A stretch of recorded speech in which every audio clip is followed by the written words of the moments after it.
Hi guys, very good evening to all of you. Hi, good evening.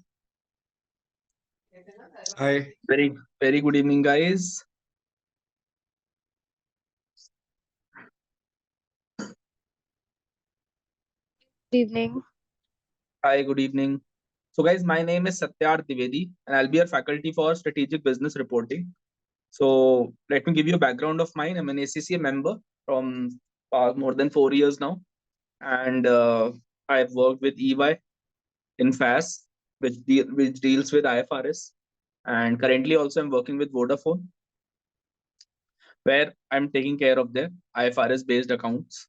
So actually, we are part of the group controls organization where we ensure that the IFRS standards are adhered to, and which brings me here as my expertise at IFRS. And I've been teaching from the past 10 years. I've had all India rank holders, I've had world rank holders, and I mean, I say that it's 10 years, but now I think it's been more than 12 years now since I've been teaching. So, yes, that is about me. And I've been ex PwC, ex EY, and now with Vodafone. So yeah, I would also like to know about each one of you. So let's just start with all of yours introduction. I'm so sorry the class started a bit late, but I would really want to have an introduction in this class.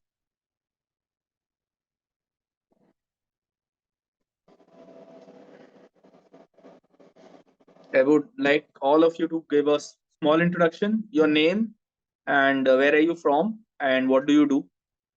If you want in the chat box, or you can just tell me like this. I mean, chat box would be better if you want to tell me, and then we'll move on to the SBR part.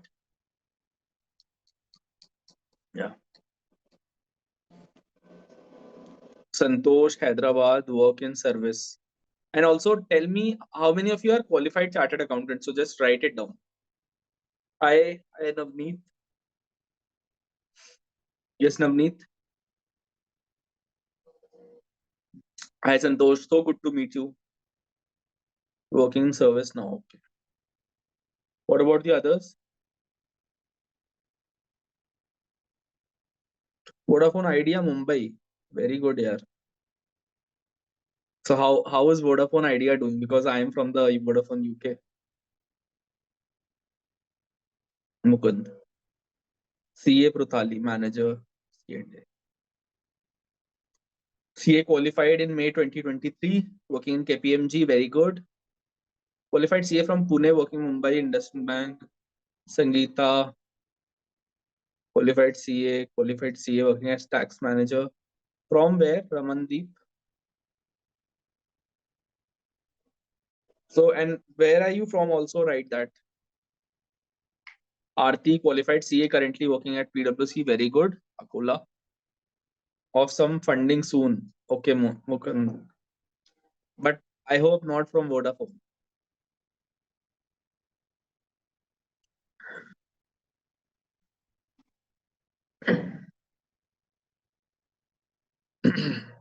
So MDV just sold. I think Spain is done now. Next is Italy. DU BCom, CA Vaibhav, CA Ashish, Karan Petroleum. Okay. Tanzania. Dubai CA firm. Okay. Gaurav Kumar from Noida, working in Brookfield. Very good. Govind, cost accountant from Delhi, working in Exceedance. Okay. I think one of my earlier batches also there was someone who was from Exceedance. Vaishali, Agra qualified CA in Deloitte. Very good, very nice. Working with Anderson. Which one? Which Anderson? Is it Nangia Anderson?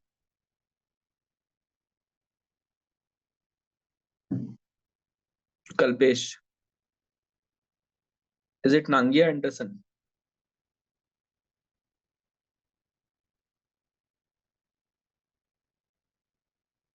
11 years work ex in Paytm. Anderson Business Solution. Okay.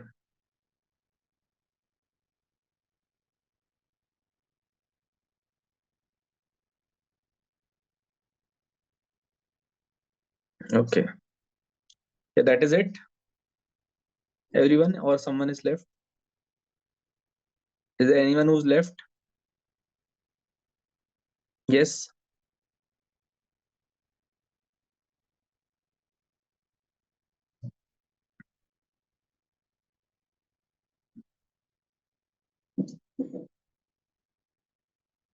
Okay, I think I've had all of your introductions. Kajal.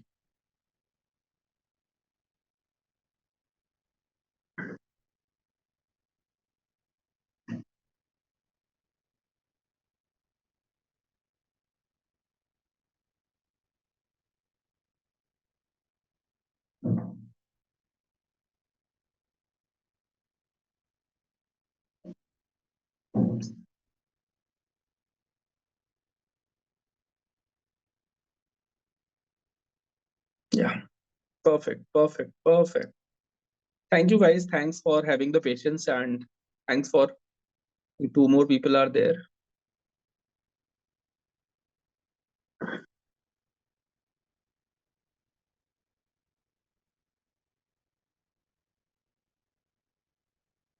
Yeah, Jyotsna. I think two people have joined.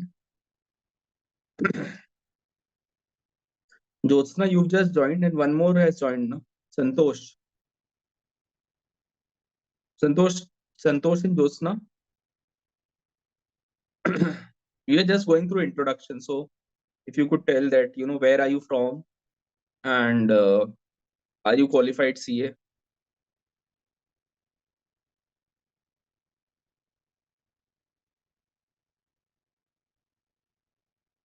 Actually, you already gave the introduction from laptop. Okay, guys. Is there anyone who's left?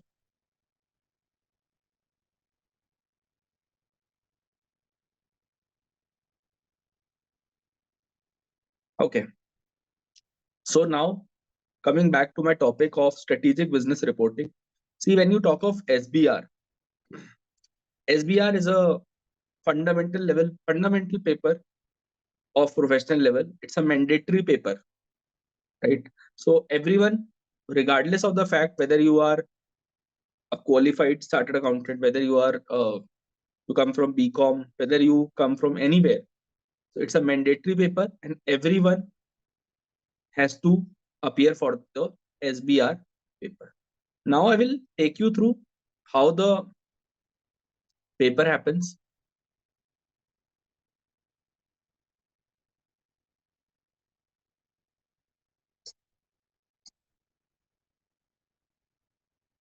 I'll just take you through how the paper happens.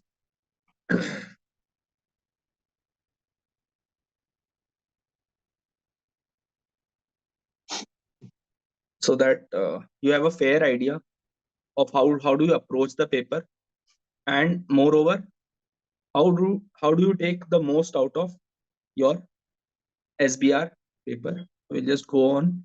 I'll share my screen. When my screen is visible, guys, please do let me know.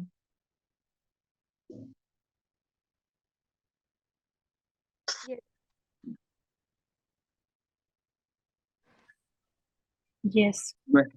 Is my screen visible? Thank you, Yes, guys. it's visible. Yes, it's visible. Okay. Thank you so much. Now coming to the paper, that is SBR, which is strategic business reporting. Now, when you look at this paper, right, it looks like a huge, big chunk of a book. Do you guys have the kit, or do you have the study material with you, the Kaplan or BPP? Yes, Yes, I it have looks the BPP material.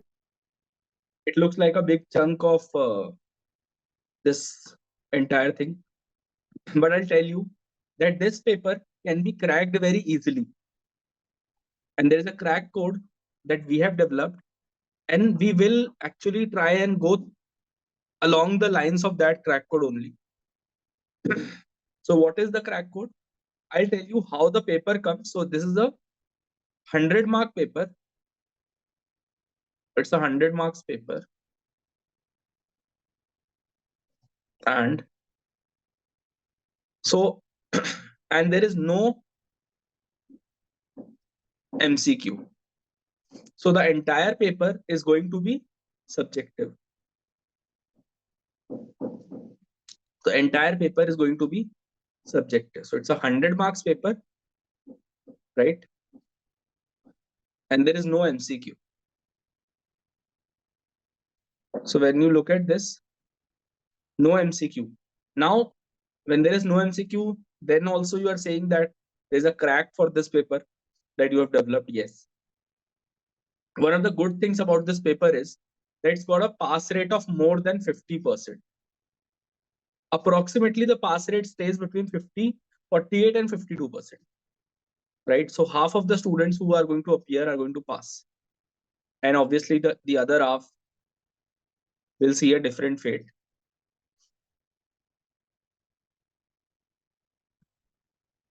So half of you will pass. For me, I've had a 100% pass rate in this paper. The very reason for this 100% pass rate is that I focus on very specific things. Like, I'll just divide the entire syllabus or the entire paper into small chunks.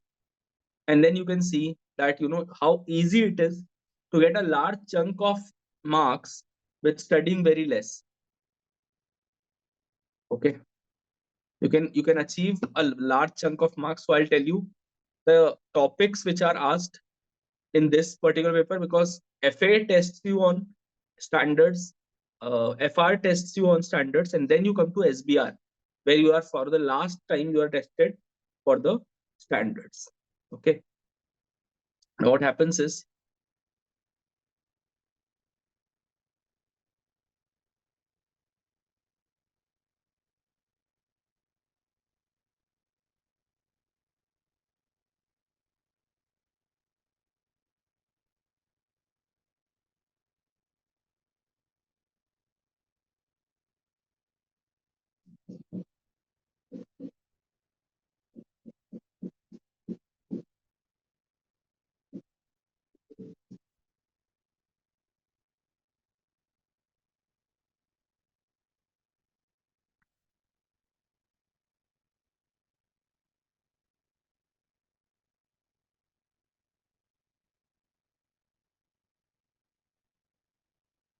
okay.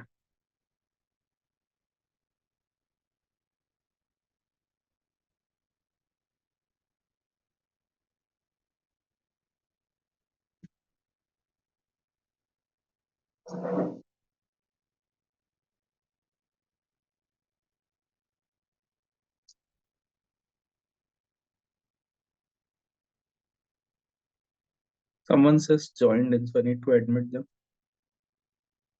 Please use doctor Vinod.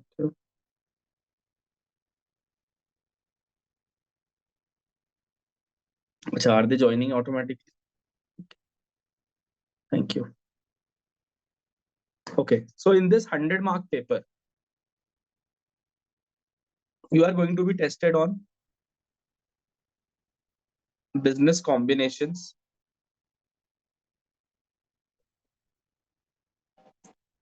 but the difference is, what is business combinations? Can someone tell me?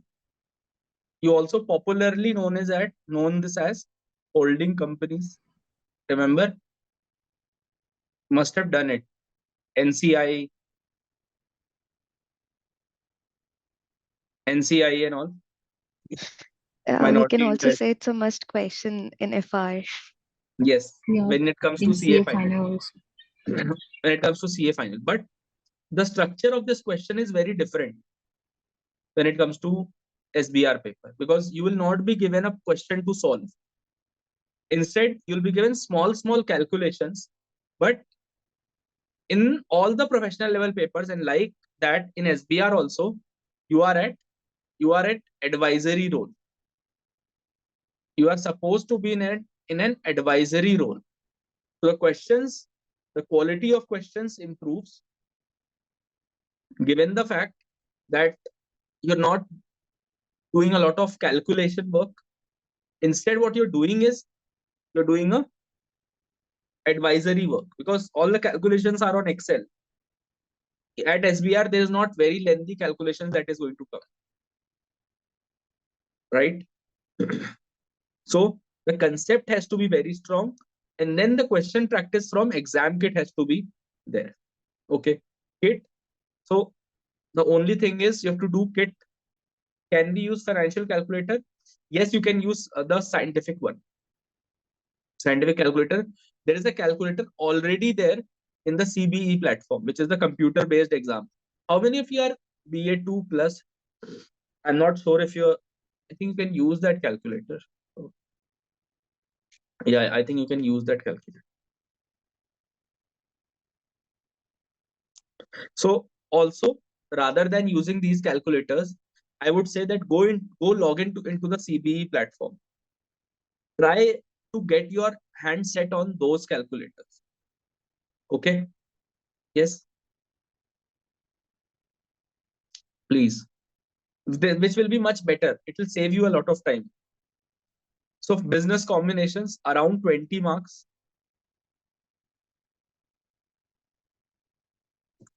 Right. This is in proportion to the hard work that you're going to do. This one topic. Then the next topic that you'll be asked is ethics, which is generally a 20 marks question. And I'm taking very, generous reduction. There are sometimes 25 marks question also on ethics. Okay. So 20 marks for holding companies, 20 marks for holding companies, 20 marks for ethics, right?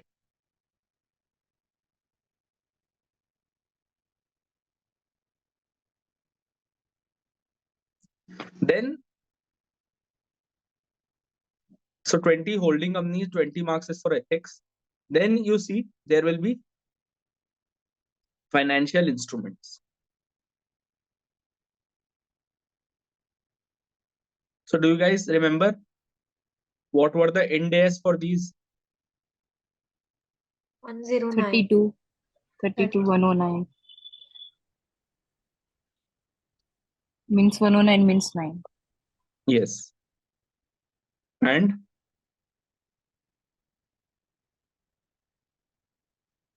one more was there. 7. 7. Am I right?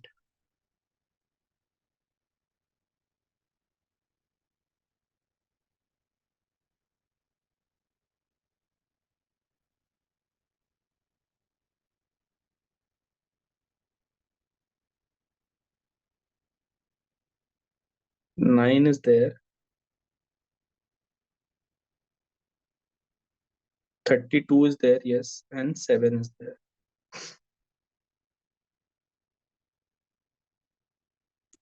It's IFRS 7, right? Yes, which deals with the disclosures. So finally, 7 deals with the disclosures. Okay. So this again will be for around 15 marks, could be for 20 marks as well. Or could be for 10 marks as well. So I'll take a middle number, which is 15 marks. Then, very interesting and important topic, which is employee benefits. Employee benefits plus stock option, share-based payment,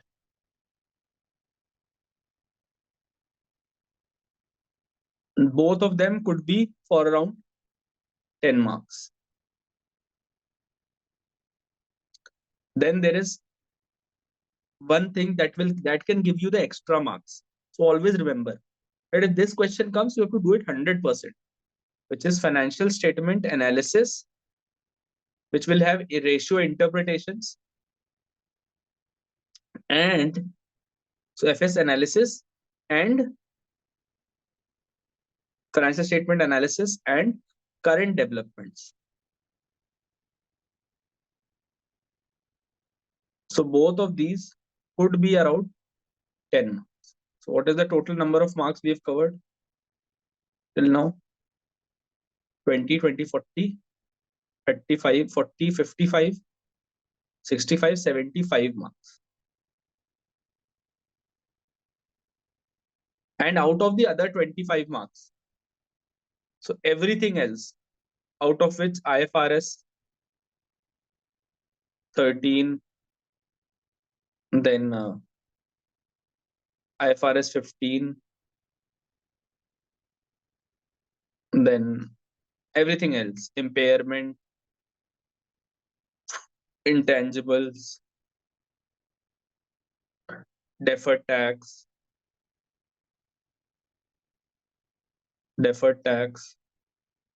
everything else will come for the rest 25 marks. So this is the 100 marks. And do you know there is one good thing? You know what is that? In this 100 mark, you also have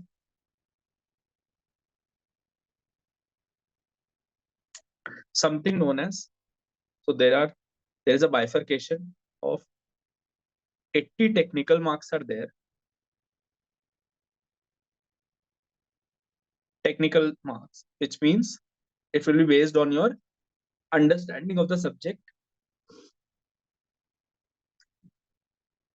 80 technical marks, and there will be 20 professional marks. Has anyone appeared for SBL till now? Yes or no?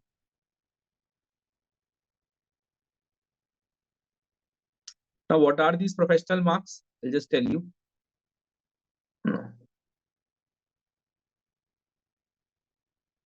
So I'll just tell you. Out of this 20 professional marks, what you will be tested on is a set of appeared for DIP IFRS, but I don't know if professional marks are there or not in DIP IFRS. But I'll tell you what.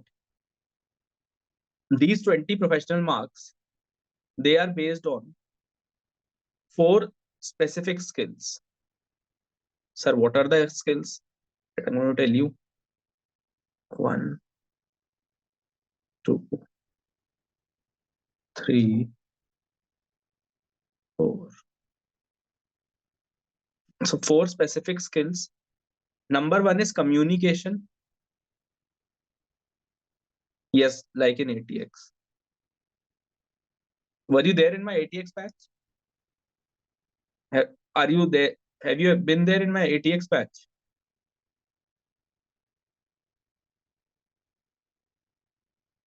Tapasya. Passing marks is 50, like all the other. Okay, you were in insurance batch. My batch was before that. Number 2, analysis and evaluation. So how well do you analyze and evaluate? And they will specify. In their question, they will specify that we are testing this particular skill set. And there are 4 marks, 3 marks, whatever for these. Right? Skepticism, analysis and evaluation, skepticism,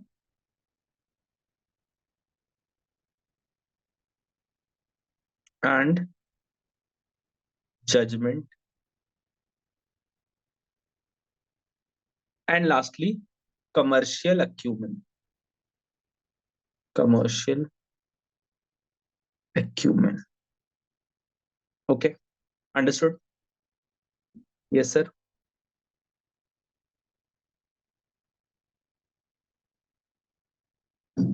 Now, what are these? What is communication? What do you need to do?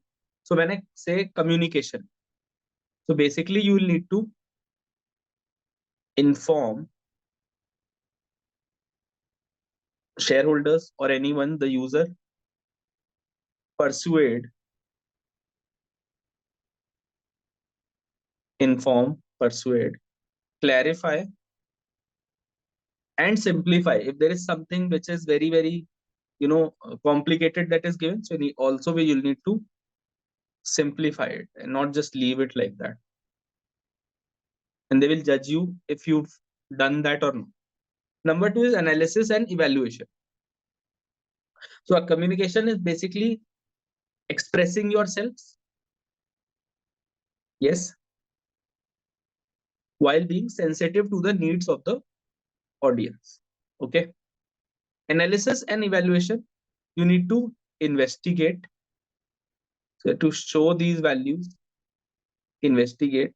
Number two, consider what are the circumstances, what are the facts in front of me. I'll also need to consider that. So please read the question very well. It's in SBR, there is no pattern of question. They'll ask you anything. You have to read and then evaluate. Okay. Then assess and apply. Assess and apply. And then you'll have to appraise. Okay.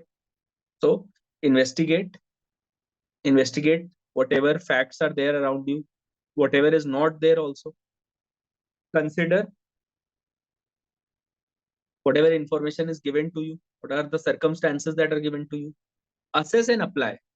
Then you have to assess what situation you are in and then apply your judgment. Right? And lastly, you have to appraise the situation. Okay.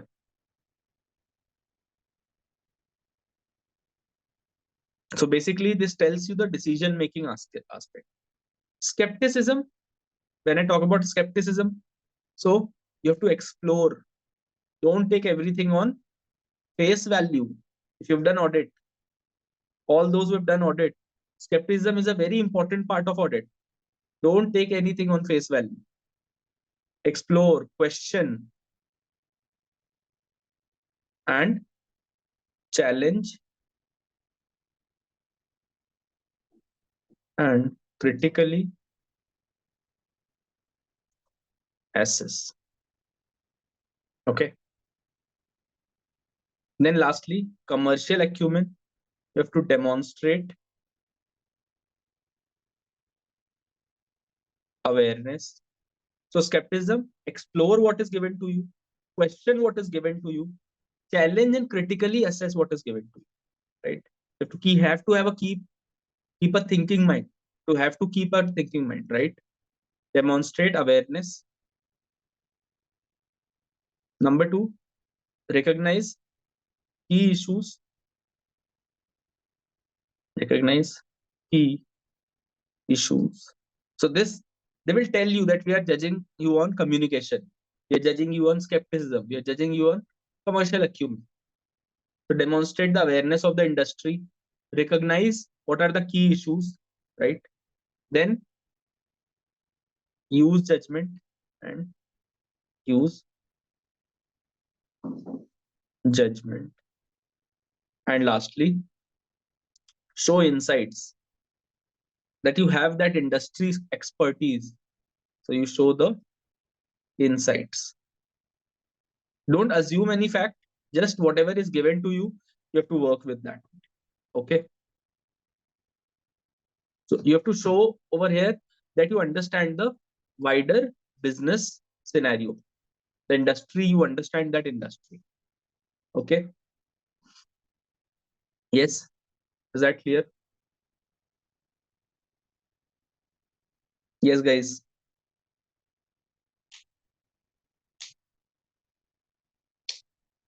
So how are you going to achieve the marks? Now the next part is how. What is to be done? This I've already told you. right? So we are going to start with our first chapters, but I want to ask you guys, how confident do you feel in these topics? Take away ethics. Ethics is a very small topic, but what about the others? How confident does each one of you feel in each of these topics? And if you want to make a note of this, I'll just give you 5-7 minutes. You can make a note. Do you want to make a note of it? Yes or no?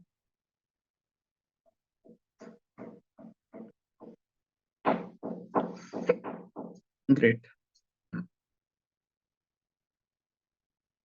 Noted.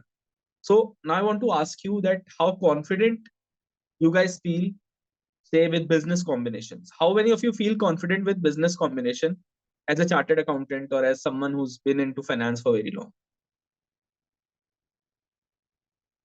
Do you feel confident, Chirag?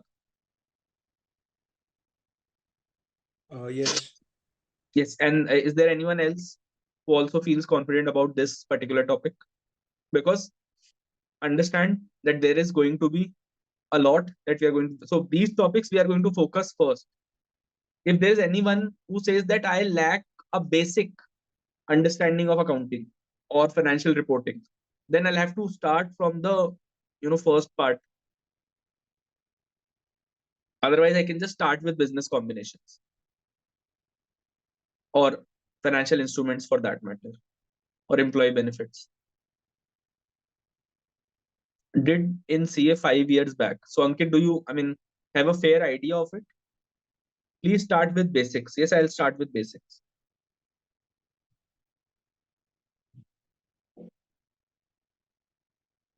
I'll start from scratch. Okay. But need to refresh. Good to start with business. Yes, we'll start with business combination because we'll solve the first big hurdle first. We'll solve the first big hurdle first. Okay. Okay, guys. So what I'll do is, I think better to start with basics for brushing up, or which we read earlier. Yes. Can start from IFRS 3 business combination. Yes. I think we'll start from business because these topics is going to be my area of focus. Other than these, I'll take the classes. We'll do everything. But these are going to be my area of focus because this is what your SBR examination is all about. Because they don't want to test you on something they've tested you in FA, they've tested you in FR. They want to test you on things they've not tested you on. For example, when the shareholding changes, what happens? For example, when there is associate to subsidiary or subsidiary to associate, what happens? That's what they are hoping to test you on, right? Then employee benefits. What is remeasurement liability? Why does remeasurement liability arise? Who is an actuary? Right? So all those things they want to test you on. Share-based payments. Very interesting. I'm sure you are going to enjoy a lot. IFRS 15 is something that I would say that we'll do in a lot detail. IFRS 15, impairment intangibles. Yeah, I'll probably take you through, brush it up. So I think there are people who have done. How can we get the books? You have to connect with VG to get the books, but you'll get my notes for sure. Okay, so don't worry about that. What about lease IFRS? Yeah, all of that is covered over here. Leases, revenue, all of that is covered. Leases already it is asked in FR. So yeah, it could be asked because sale and lease back, that transaction, that is not in a lot of detail in FR. So they might ask you in SBR, but generally I've not seen them ask in lot of detail. So maybe they'll club it with another question. Yeah. Okay. So let's do one thing. Is there anyone left who wants to take a note of this? So I'll keep this, otherwise I'll go back to my notes.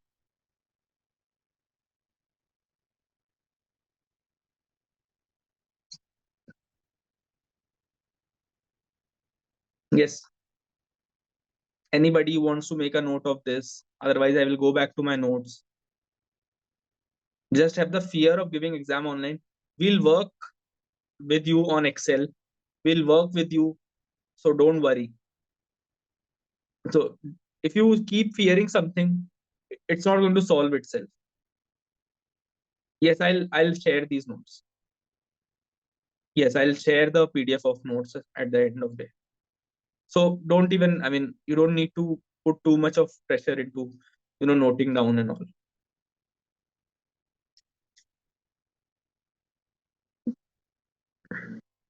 Okay.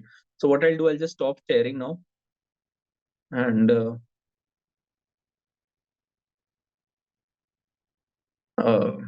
let's just take a 10-15 minutes break. I'll also come back and then we'll start with my first. So I'll just brush you up with the other IFRS before we actually move on to the important ones. I'll brush you up with say non-current assets, impairment, intangible, and all of that. Okay. Because I see there are people who are, they want a refresher now. Let's say a 10 minutes break, and then I'll put my first set of notes in front of you, which is not my handwritten notes, but I'll keep writing, I'll keep scribbling in that. Okay. So I'll see you guys in 10 minutes. Okay. Yes. Great. Let's meet in 10 to 12 minutes. See the screen? Yes. Yes. So chapter number 1, which is frameworks. So I'm going chapter wise because obviously there is old topics as well, and with my friends that have requested, I think we all should know that we might be fast, but some of our friends need more time than all of us, and specifically people like me, we've always taken more time. So I'll adhere to their demands.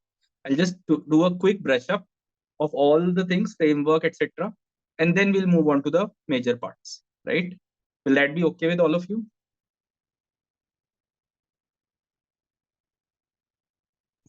Yes. Yes. So number 1, introduction. What is a conceptual framework? Now, whenever you are devising a standard, or when you don't have a standard in place and you are trying to decide which accounting has to be done, right? So either you're devising a standard or where there is no standard. So there the conceptual framework comes up. IFRS 13 is used by preparers of financial statements when there is an IFRS or IS standards that requires or allows the use of a fair value measurement. So whenever you'll see that in case of fair value of identifiable net assets or fair value of anything, whenever you want to take a fair value, right? Fair value of, it could be anything, of intangible. So there you'll use IFRS 13. So it's part of your conceptual framework. The IFRS 13 gives you 3 levels of input.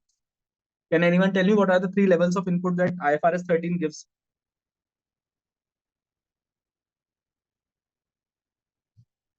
Yes.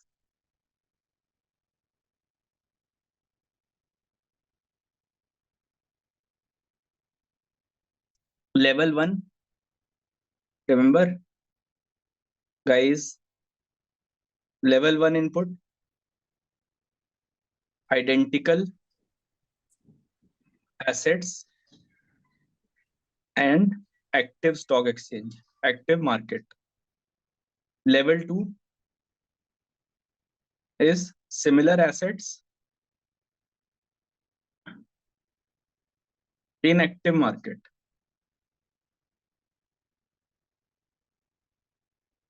Level 3 is present value of future cash flows. Guys, don't you remember this?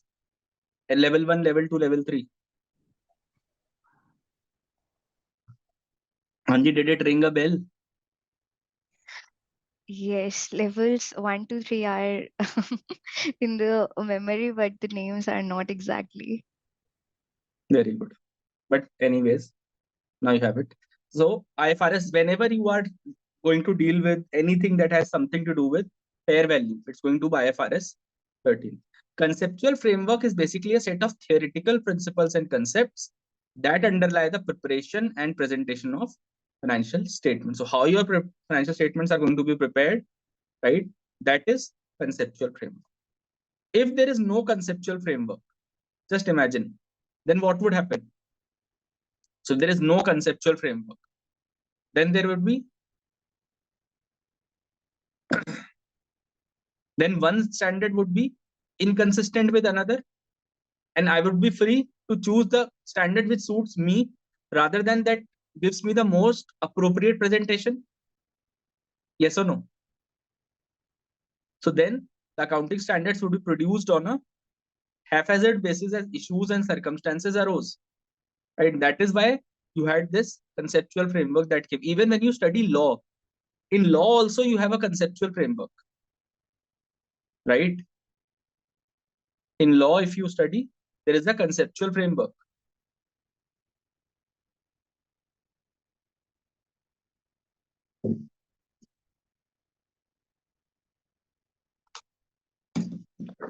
Then strong conceptual framework means that there are principles in place from which all future accounting standards will draw. And there are two basic principles which are known as FRI.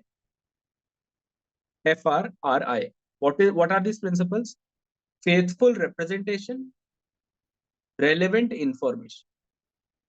So anything should first of all be represented faithfully, and number two, it should be relevant. Okay, right? Number two, what is the purpose?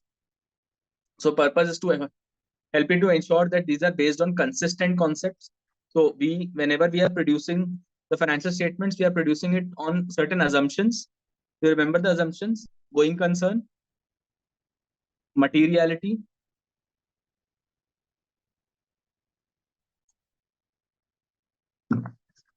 Consistency, going concern, materiality, prudence, and consistency,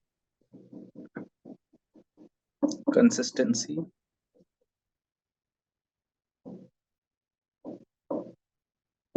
Prudence, consistency, accrual concept, right? But suppose going concern does not apply, then somehow all the other, suppose you're preparing an account for liquidation. Is there anyone who has worked in liquidation?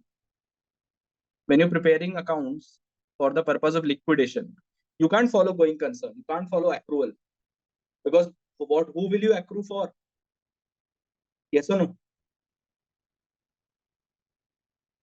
Then sir, what am I going to accrue and who am I going to accrue it for? Right?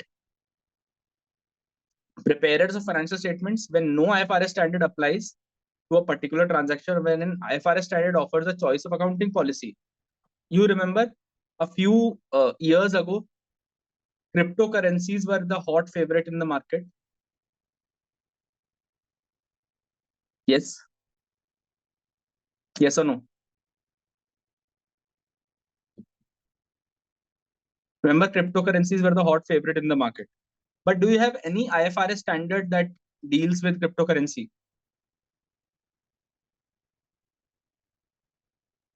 No IFRS.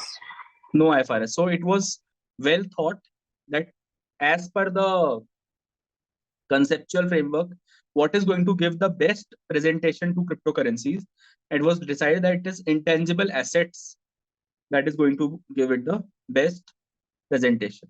So all parties, and so it is to assist all parties when understanding and interpreting the IFRS standards. It's not an accounting standard. Framework is not an accounting standard. It does not override the requirements in a particular IFRS standard. Okay. So if it's given that you have to take something at present value, say when you're doing impairment. So in impairment, what happens is when you're doing impairment, how do you do impairment? Where the carrying amount is greater than the recoverable amount. You guys remember कुछ चमक रहा है तुम लोग को?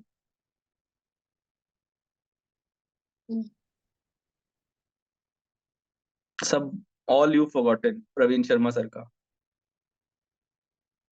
Yes. थोड़ा. Suppose if I meet him and then I say, sir, I met your students. Yes. So impairment you do when you have carrying amount is greater than recoverable amount. So in that case, obviously to impair that asset, right? There is a requirement over here that recoverable amount is going to be higher of two things. It is going to be higher of what? Tell me. Fair value and future economic benefits, PV of future economic benefit. Higher of Fair value. which is value in use and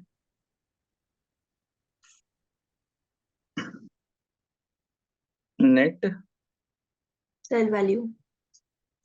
sale or realizable sale or realizable value, right? It's going to be higher of these two. But if say as per your this framework, they say that no, recoverable amount is not to be taken like this, but it has to be only present value of future cash flows.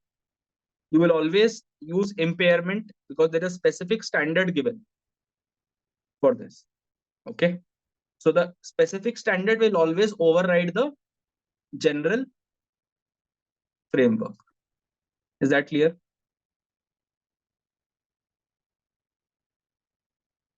Yes. So I'll just make a note for all of you.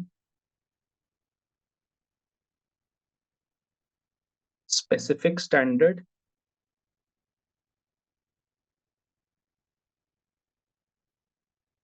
will always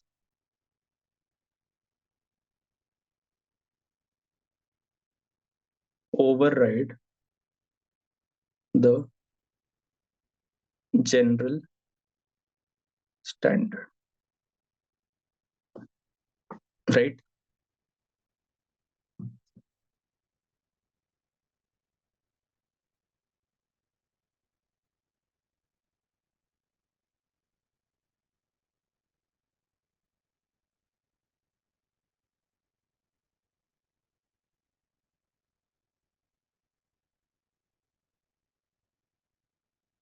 Right, everyone. So conceptual framework states that the purpose of financial reporting is to provide information to current and potential investors, lenders, and other creditors that will enable them to make decisions about providing economic resources to an entity. Okay. So that is the purpose. To basically, you are reporting to whom? You're reporting to the shareholders. So we need to keep the best interest of the shareholder in mind whenever we are reporting. Is that clear? Not stakeholders, but generally we are always reporting to the users of the financial statements, and they can be any stakeholder, which is government, which is banks, which is any other entity, mostly shareholders. Okay. Next, if investors and lenders and creditors are going to make these decisions, I set the caption language tour.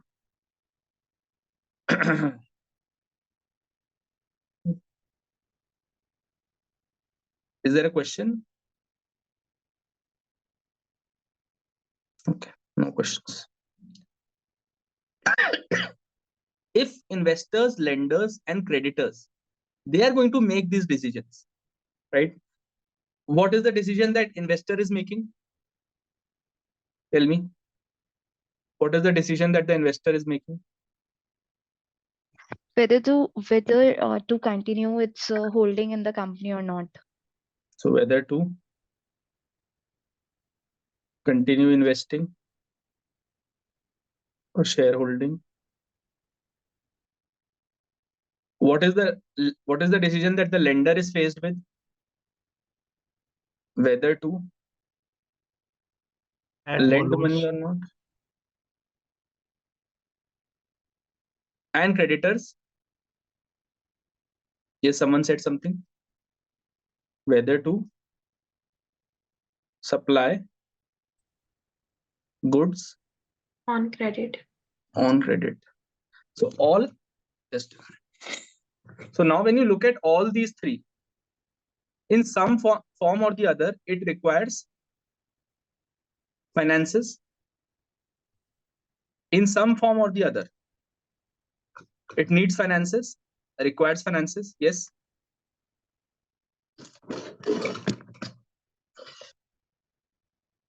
When you look at this, some form or the other, it requires finances. So when there is a conceptual framework and the financial statements are prepared as per a set criteria, and there is a conceptual framework. So it will help them assess an entity's potential future cash flows, right?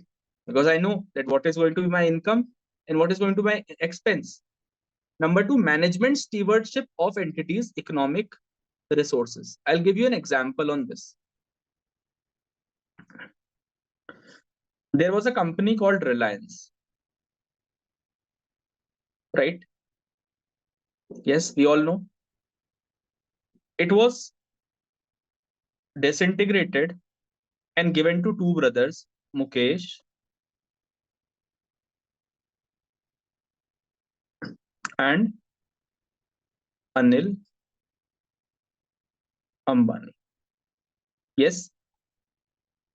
So Reliance was disintegrated in somewhere in 2007 or 2007. Yes, I think it was 2007, if anyone remembers. Yes. During that time, Anil Ambani at some point was the sixth richest person, sixth or seventh, whereas Mukesh was just one step ahead of him. Then Anil Ambani launched an IPO and he became richer than his brother. Just give me 2 minutes.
Okay, sorry, someone at the gate.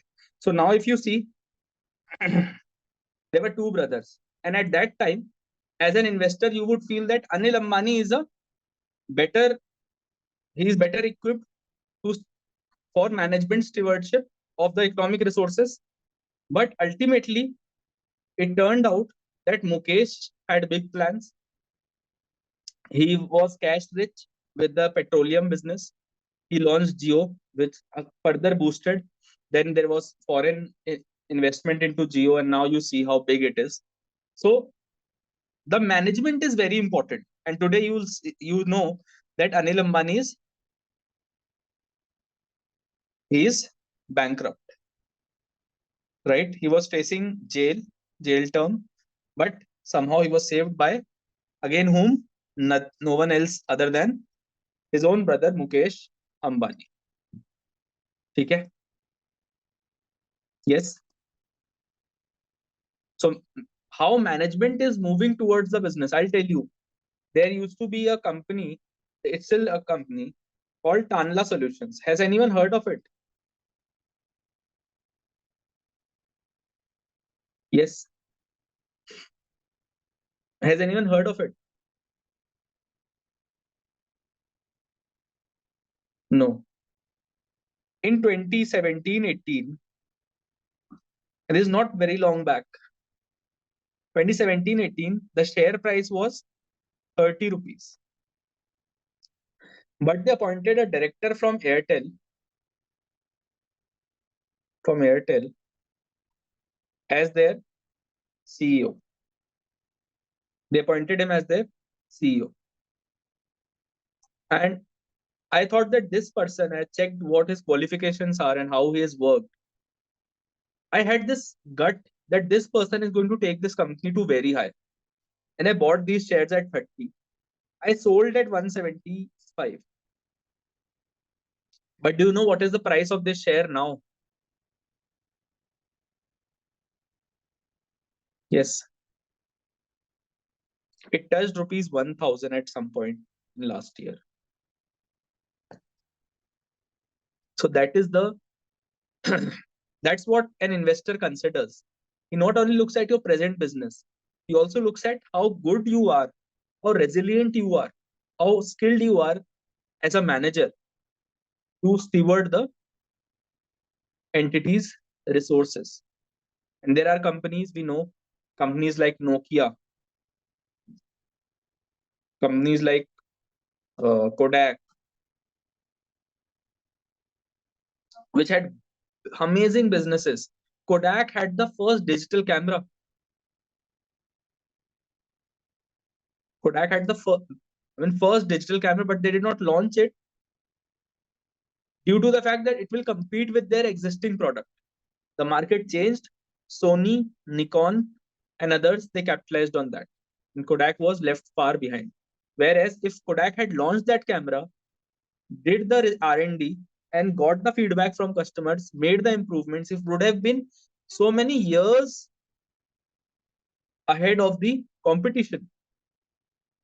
So that is what, a vision, that is what a, management's skills are.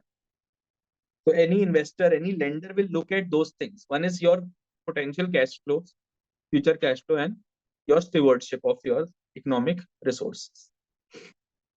Number two, then to assess entity's future cash flow, users need information about economic resources of the entity, which is the assets, economic claims against the entity, that is the liabilities and equity, changes in the economic resources and claims, which is the income and expenses.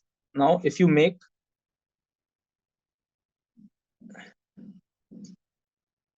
a statement of P&L, if you make a statement of P&L,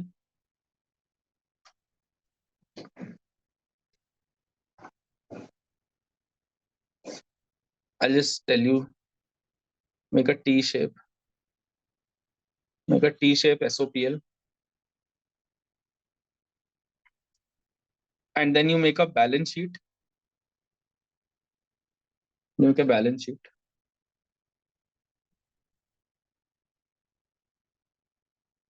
Then you make a balance sheet. T shape I'm taking, but we'll take the actual shape later.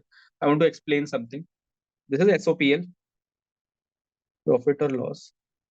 This is the balance sheet. This is where your liabilities and equities are. This is where your assets are. This is where your revenue comes from. And this is all your expense. Then you have the net profit. Okay. Yes. So these are the resources. economic resources which are used to generate revenue.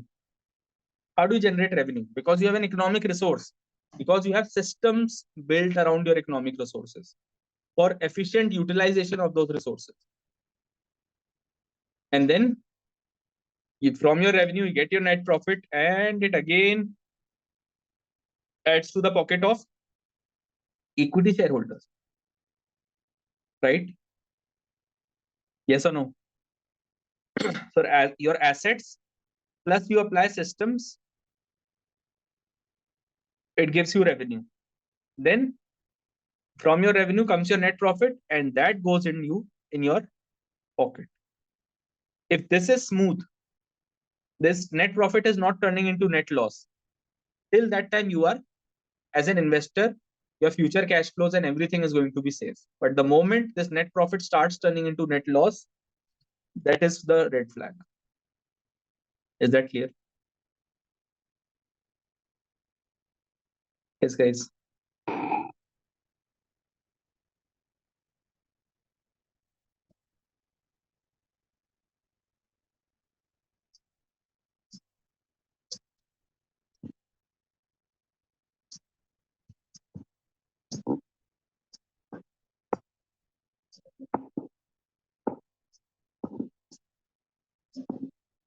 Yes, is that clear?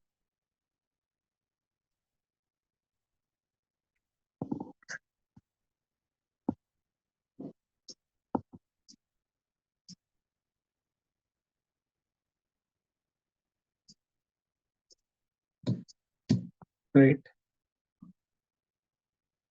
So that is my summary where I've got the accounting teacher never explained. Yes, because they don't know it themselves. That's if they knew it, then they would not be teachers.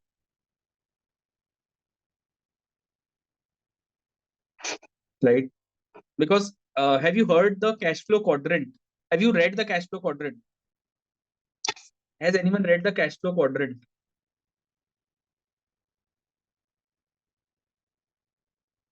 Yes. Yes or no? Has anyone read the cash flow quadrant? No. Let me give you a small idea about cash flow quadrant. So this is the cash flow quadrant.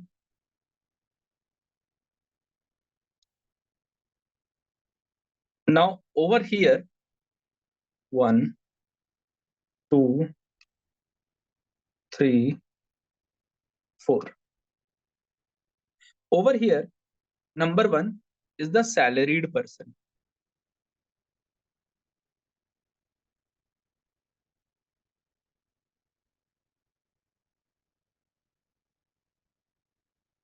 Over here is the self-employed person. Yes, it stems from that, but it's an extension of rich dad poor dad. It's known as the cash flow quadrant. I'll tell you why. The self-employed, and that I told you that accounting teacher did not have this knowledge. If he had this knowledge, he would not have remained a teacher. I'll tell you why. He would have done something else in life and probably started a YouTube channel. Something.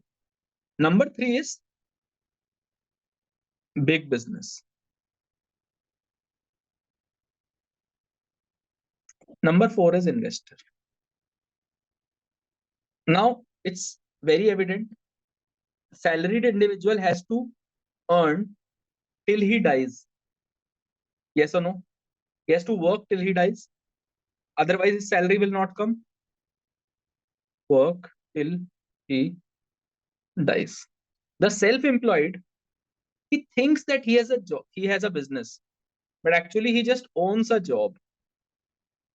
If you look at a lawyer, a doctor, or someone, if he's away, his clients are gone.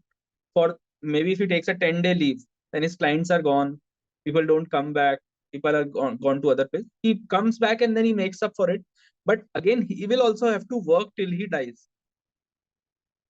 Work till he dies. Number 3 is big business. Like McDonald's, which uses assets plus systems to make big money. And today, the person who started this McDonald's, his name is Ray Kroc. The founder is no more, but McDonald's still keeps making money, and it is actually the biggest real estate company in the world.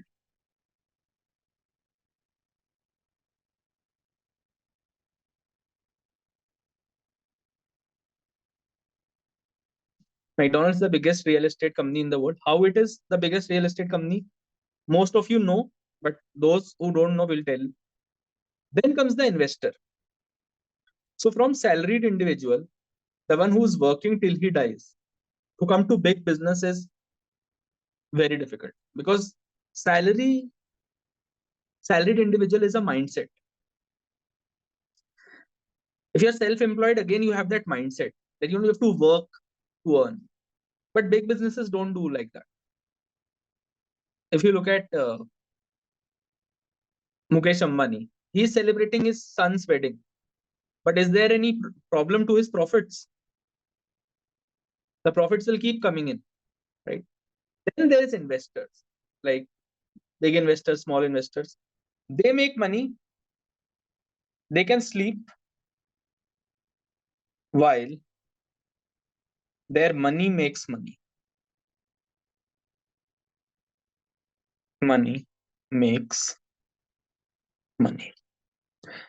So the earlier you come from here to here, or here to here, or to here, or to here, the better it would be for you.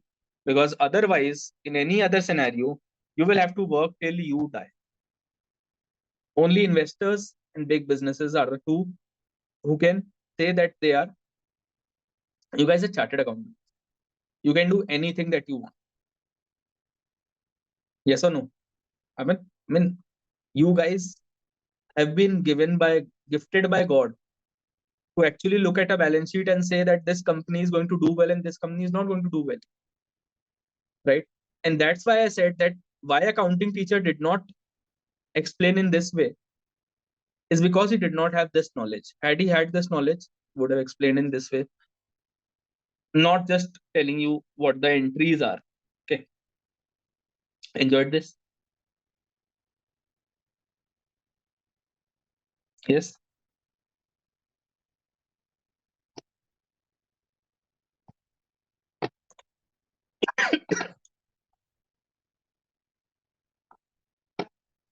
Moving on. Moving on. Now, financial information has certain characteristics. Two are fundamental characteristics. One is relevant information.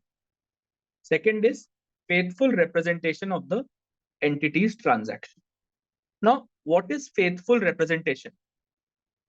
Faithful representation means that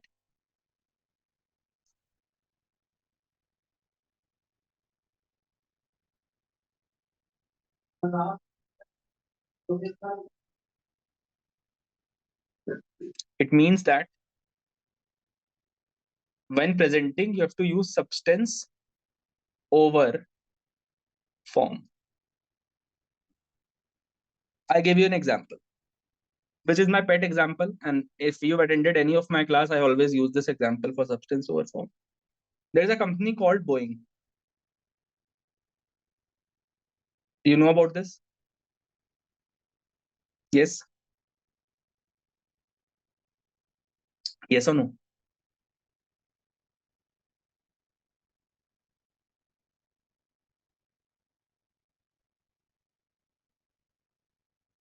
Yes, sir. There's a company called Boeing, and there's a company called Indigo. Yes. And then there is a company called SKS Leasing, which is an NBFC. Or you can call it anything else. any NBFC, Sri Ram or whatever. So what Indigo does is that it purchases aircraft from Boeing, sells this aircraft to SKS Leasing. SKS Leasing makes a payment to Boeing for this aircraft because SKS Leasing, and it's a leasing company, it's an NBFC. What will it do of aircraft? So it leases this aircraft back to Indigo for in return of lease rent.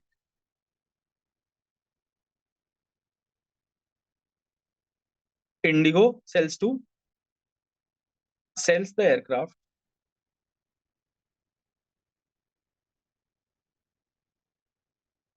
Okay. SKS Leasing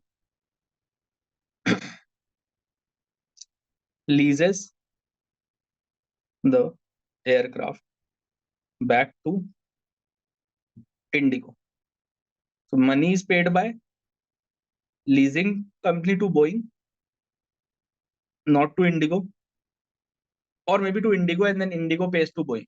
So anyways, Boeing is concerned with their money. So this looks like a transaction which can be called as sale and lease back. Sale and lease back. Right. The substance, the form of this transaction is that you've sold an asset and you've taken it back on lease. But the substance of this transaction is not sale and lease back. Can you tell me what is the substance of this transaction?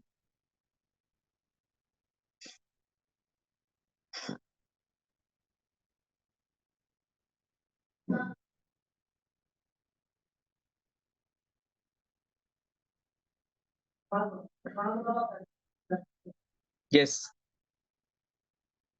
Tell me.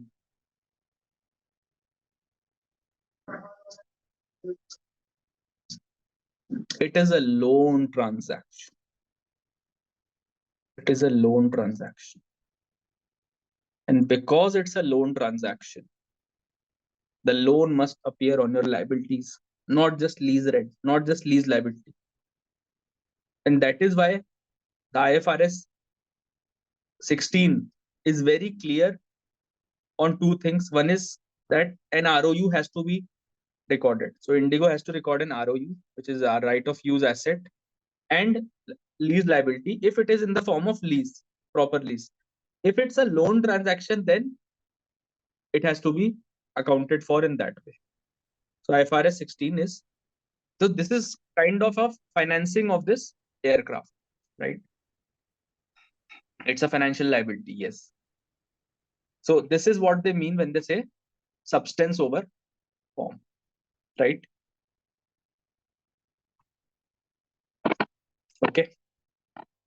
Moving on. Second is that relevance and faithful in representation are the fundamental characteristics of useful financial information.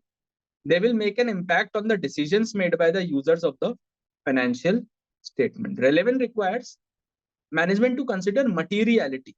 What is materiality? So basically, materiality means that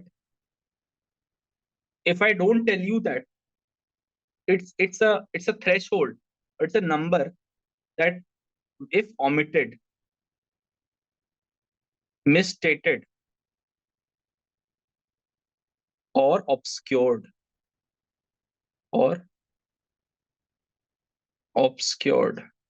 it's omitted, misstated, or it is obscured, then it will impact the decision of the user of financial statements. Got it? Yes.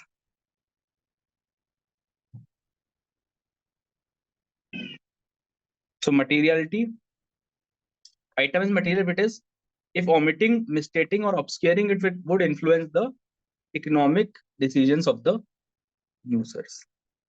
Faithful representation of a transaction would represent its economic substance rather than its legal form. if you are trying to tell someone that what actually happened, so you have to tell them what is the economic substance. Is it sale? Is it not sale? Is it just a right that you are giving? Suppose you're giving a software, you're selling a software, but all the rights are not given. Or you're giving a patent, you're selling a patent, and you're only giving a right. Then you're giving the patent on lease. That is the economic substance, which is now the focus area of IFRS. Okay, that you have to prepare taking the economic substance into account. Perfectly faithful representation would be complete, neutral, and free from error. The board note that this is not fully achievable, but that the quality should be maximized. Understood? Yes.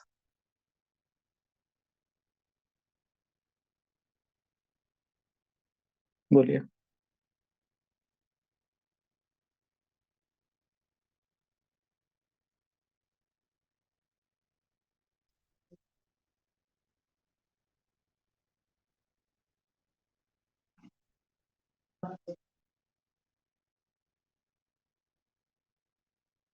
Anji, any doubts?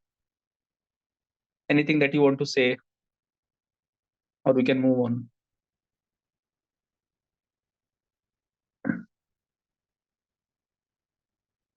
Fine. Coming back, there are other characteristics. These are known as enhancing characteristics, which enhances the usability of the financial statement.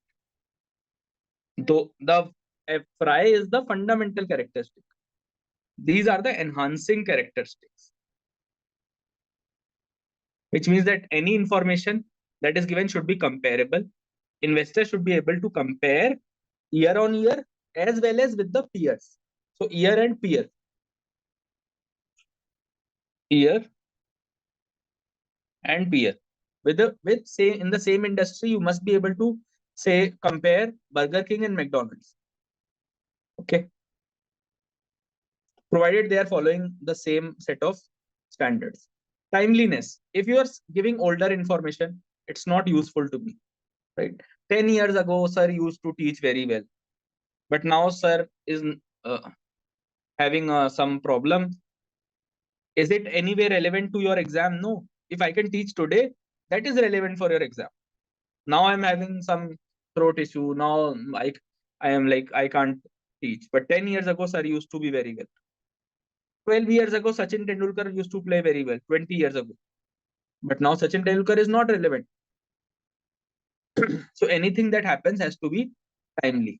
Verifiable. Knowledgeable user should be able to agree that a particular depiction of a transaction offers a faithful representation. Just I told you that any transaction should be capable of being verified, which means it should be capable of being audited. Can any of you chartered accountants tell me what are the 3 types of opinions that is given on a set of financial statement? Audit opinion. 3 types It of was audit. qualified and unqualified. And disclaimer. Yeah, and this Qualified, unqualified, or unmodified, it and was disclaimer. There are 4 types of opinions. Unqualified or unmodified is separate, and these are the modified opinions. There is one more type of opinion. Let's see who tells me. This is unmodified. This is modified. Yes. Qualified and disclaimer. Not negative. adverse opinion. Yes. Adverse opinion. Now, if it's not capable of being audited, then what opinion will you give? If the information is not capable of being audited, Disclaimer. either you'll give a disclaimer or a qualified opinion. Why? Because if it's material and pervasive, then disclaimer. If it's just material, then a qualified opinion. Okay. Very good. For the others, please, if you are in audit, please you have to brush up. If you're not in audit, then you don't need to even think about it like me. I can live my life without the auditing, but I like audit. Understandability. So any information that is presented should be clear and concise, to the point. Okay. Whenever the board is developing, when I say the board, what is the board? Board is the IASB, which is the International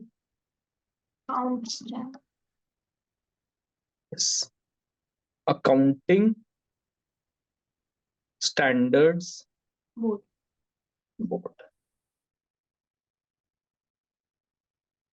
Board. Okay. So whenever the board is developing IFRS standards, they are assessing whether benefits of reporting particular information outweigh the costs that are involved in providing. Clear? Yes.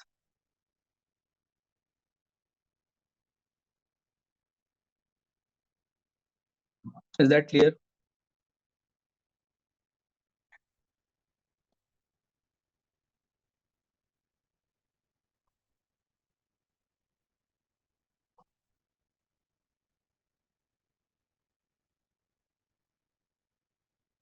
Negative opinion, but generally in the audit, is that wrong? The negative opinion, see, negative opinion is basically there are two type of assurances. One is reasonable assurance,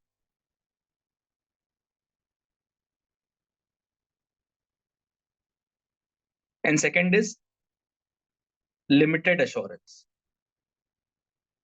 So because you've put up this topic, so I'll tell you what is negative and positive opinion. So in a reasonable assurance opinion, they say, in our opinion,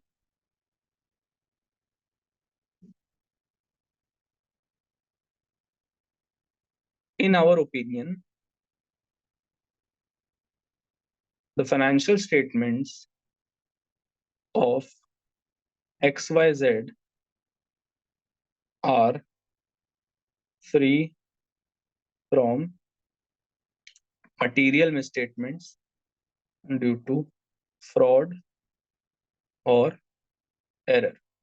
So this is a positive assurance, positive opinion. In a negative opinion, there is limited assurance, which says that nothing has come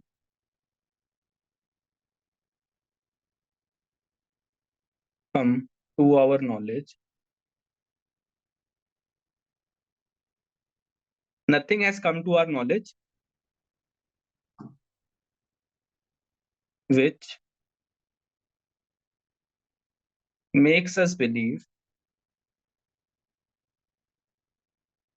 that the financial statements are not free from material misstatement due to fraud or error. This is a negative statement. This is negative opinion. Okay. I think when he talks about negative opinion, he talks about this limited assurance. Because this is a negative opinion, that nothing has come to our knowledge which makes us believe that financial statements are not free from material misstatement due to fraud or error. So this is a negative opinion. Reasonable assurance is a positive opinion. Okay. Yes. What is the name of the book? Can you tell me?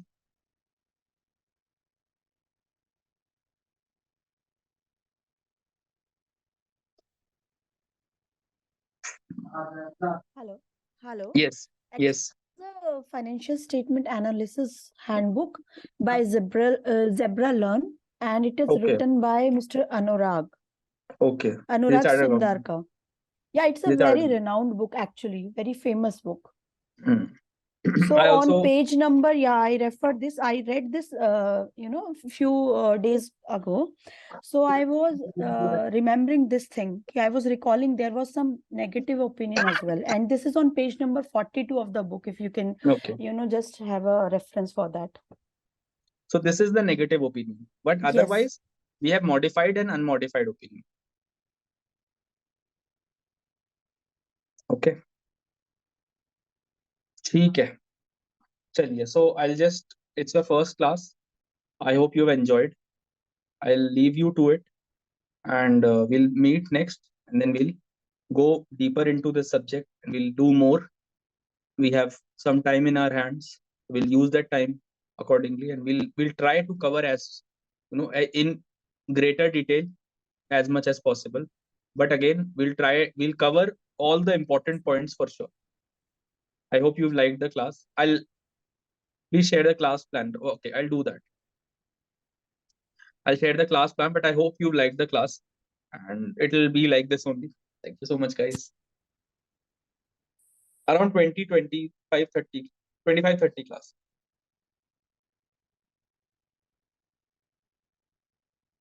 Thank you. Thanks, guys.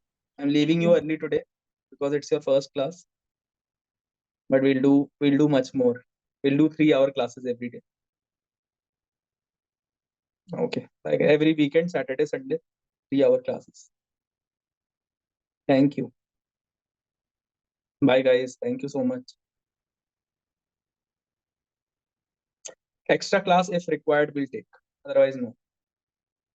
I don't believe in extra class. We have a planner at hand, so we'll try and finish it.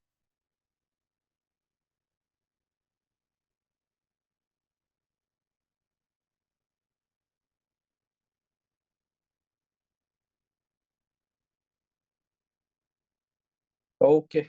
Bye, guys. Thank you.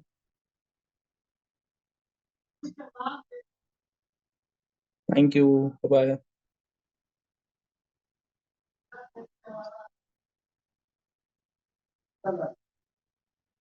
Yes, I'll share the planner and notes on the group. So stay connected on the group.